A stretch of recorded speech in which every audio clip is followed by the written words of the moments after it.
To watch the latest from India Science, don't forget to subscribe to the channel and press on the bell icon to get notifications on all the science-related videos.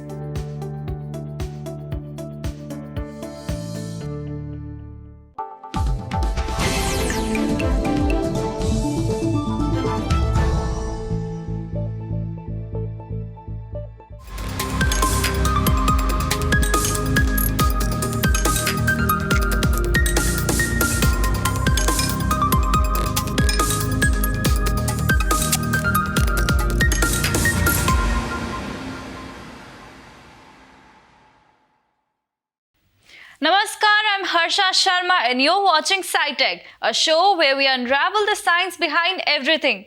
We all know that a female has two X chromosomes and a male has a Y chromosome. This intuitively means that the genes for masculinity are present on the Y chromosome. There is growing evidence that the Y chromosome is losing a lot of genes and shrinking in size. What does this mean? Are we going to lose males? Watch in our next video. Gender gap and inequality has remained an important issue for centuries now. But what remains behind all this issue is a pair of chromosomes known as X and Y. Apart from the usual set of 46 chromosomes in both sexes, females have two copies of X chromosomes, while males bear a single copy of an X and Y chromosome. Several research papers have suggested that the Y chromosome is losing many of its genes and shrinking in size. This may make one wonder if this means that male community of humans will wipe out from the face of Earth eventually.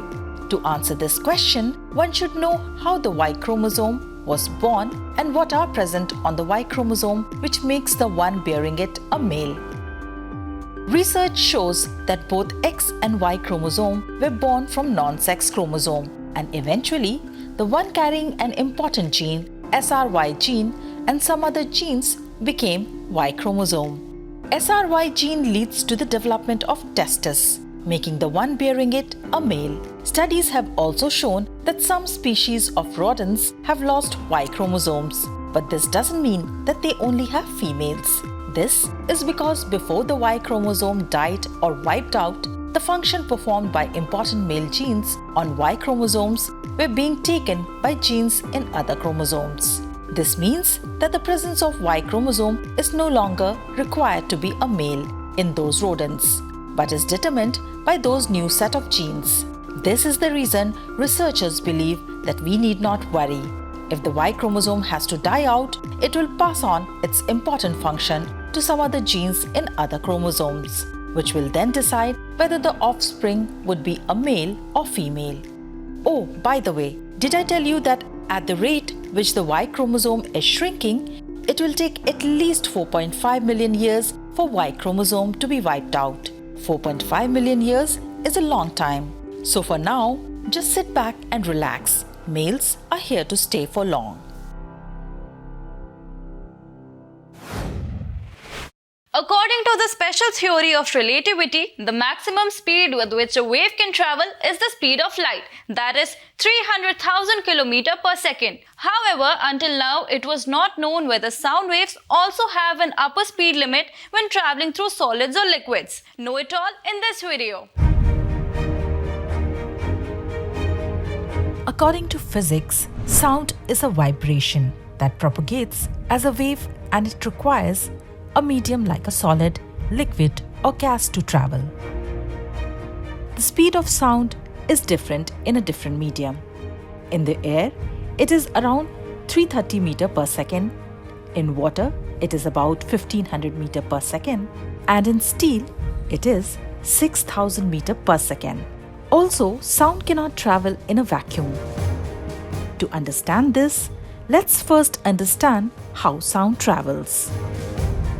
Suppose you hit a drum. When you hit, it vibrates. And when it vibrates, it pushes air particles inwards and outwards. Those air particles then push against other adjacent air particles and so on. The push and pull pattern is a sound wave, and the air is a medium. But if there is no air or in a vacuum, there will be no particles to interact with, and hence the sound waves will not propagate. Also, the speed of sound is different in a different medium. That depends on how closely the particles are arranged.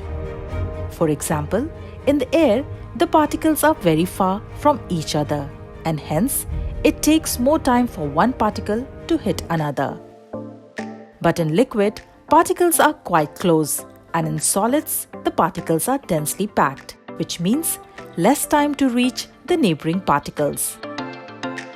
Hence, the speed of sound is the largest in solids. Moreover, the speed of sound is different in different solids as well. Like we mentioned earlier, it is around 6000 meters per second in steel, and it is around 6500 meters per second in copper. But the speed of sound in iron is only 5000 meters per second. This is because of the different arrangements of particles in different solids. On this line, scientists were trying to find out the largest possible speed of sound, and a new study conducted by scientists at the Queen Mary University of London in collaboration with University of Cambridge and the Institute for High Pressure Physics has discovered the fastest possible sound speed. Scientists tested their theoretical predictions on a wide range of materials. They addressed one specific prediction of their theory that sound speed should decrease with the mass of the atom. The prediction implies that the sound is the fastest in solid atomic hydrogen because it is the smallest known atom.